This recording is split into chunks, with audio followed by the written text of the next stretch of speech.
ये रील तेरी फीड में तेरे साइंस के 100 नंबर पक्के करने आई है। जिन्होंने मुझ पे मैथ पे ट्रस्ट किया था और मेरी बातों को फॉलो किया वो आज 100 में से 100 की कैटेगरी में है। और जिन्होंने मेरी बातें तो सुनी, रील्स तो देखी, लेकिन मेरी बातें फॉलो नहीं करी, और वही उनके लिए मैं एक रील ला रहा हूं ताकि सुनो बड़े ध्यान से कि साइंस का पेपर भी इसी तरीके से सोच के पढ़ के जाना है।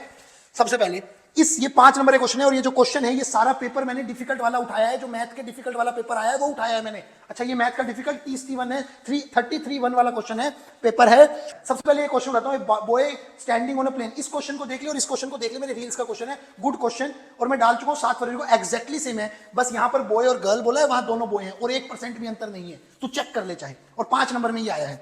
उसके बाद ग्राफ वाला क्वेश्चन, ये ग्राफ वाला क्वेश्चन मैंने मेंशन कर दिया था कि आजकल ग्राफ वाले क्वेश्चन फिर से ट्रेंडिंग में आ गए। इस रील में यही बोला गया है, सॉल्व इक्वेशन ग्राफिकली। ठीक है भैया, आगे बात करते हैं। भैया इस क्वेश्चन का बताओ ना, ये क्वेश्चन तो किसी से नहीं हुआ। अगर किसी से भी नहीं हुआ ना, रिजल्ट आएगा ना मैं तुझे दिखाऊंगा, मेरे बच्चों के 100 में से 100 दिखाऊंगा, क्योंकि जिन्होंने मेरी बातें फॉलो की हैं, मैं यहीं खड़ा हूं, मैं भाग तो नहीं जाऊंगा।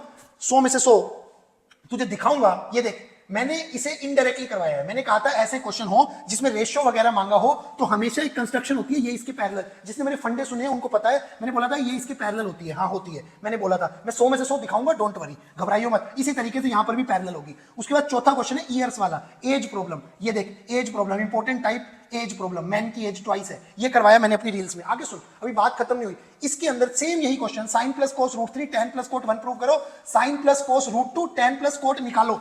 ये ला, 2 दिसंबर को बता चुका हूं, यही वो क्वेश्चन है। रूट 5 इरेशनल में 10 फरवरी को बता चुका हूं। अटेम्प्ट कैसे करना है, फिक्स क्वेश्चन, अटेम्प्टेशन के साथ सिखाया रूट 5 इरेशनल 10 फरवरी को।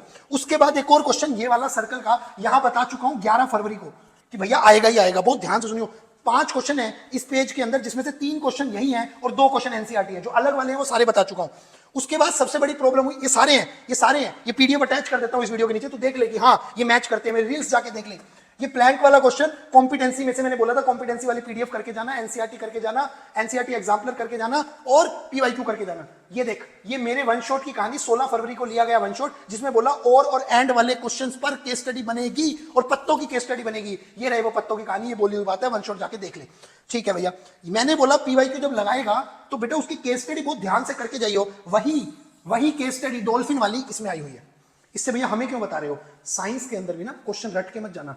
जब भी कुछ पढ़ रहे हो उसे कॉन्सेप्चुअल क्लियरिटी के साथ पढ़ के जाना। इसलिए तुम्हें ये बता रहा हूं कि साइंस में ये इंपॉर्टेंट है, क्वेश्चन रटने नहीं है। जो रटवा रहा है वो टीचर छोड़ दो, जो रटवा के जा रहा है। मैं हर क्वेश्चन कॉन्सेप्ट क्लैरिटी के साथ बताता हूं। ऐसे दुनिया में हजारों टीचर होंगे जो कॉन्सेप्ट क्लैरिटी के साथ बताते होंगे, उन्हें फॉलो करो जिनके पास एक्सपीरियंस है। 13 साल से इसी फील्ड में यही सिखाने के लिए खड़ा हूं और यही सिखाता रहूंगा। क्वेश्चन रटने नहीं, कॉन्सेप्ट क्लैरिटी इंपॉर्टेंट है। Thank you so much. अपनी सिटी में सबसे ज्यादा 100 में से 100 देने वाला इकलौता मैं टीचर हूं। Thank you so much.